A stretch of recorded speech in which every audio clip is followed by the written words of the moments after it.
આગળ વાત કરીએ રાધનપુરની તો રાધનપુરમાં પૂર્વ વડાપ્રધાન સ્વર્ગવાસી રાજીવ ગાંધીની 82મી જન્મ જયંતિ નિમિત્તે શહેર કોંગ્રેસ દ્વારા વૃક્ષારોપણ કાર્યક્રમનું આયોજન કરવામાં આવ્યું હતું।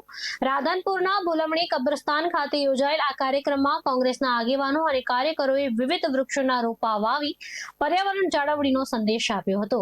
આ પ્રસંગે રાધનપુર શહેર કોંગ્રેસ પ્રમુખ રફીક ટાઈગર સહિત કોંગ્રેસના આગેવાનો અને કાર્યકરો ઉપસ્થિત રહ્યા હતા। ઉપસ્થિત જે મહાનુભાવો હતા તેમણે વધુમાં વધુ વૃક્ષો વાવવા તેમજ વાવેલા વૃક્ષોની નિયમિત સંભાળ રાખવા અપીલ કરી હતી।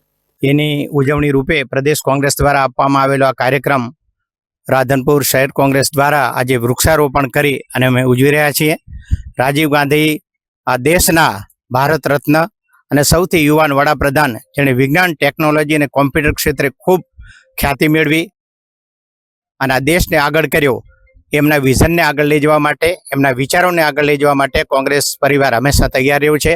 સ્વ રાજીવ ગાંધીની 82મી જન્મ જયંતિ નિમિત્તે વૃક્ષારોપણનો કાર્યક્રમ કરવામાં આવ્યો।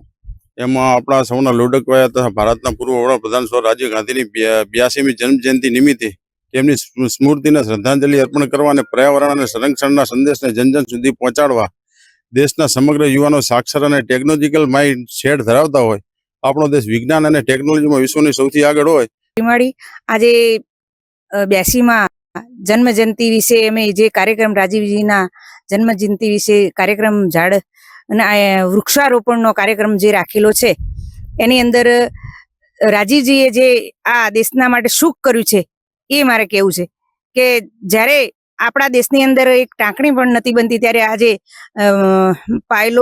જે વિમાનો છે, મોટી મોટા સાધનો છે એ બનવા લાગ્યા અને જે કંપનીઓનું સ્થાપના કરી આ બધી જે જિલ્લા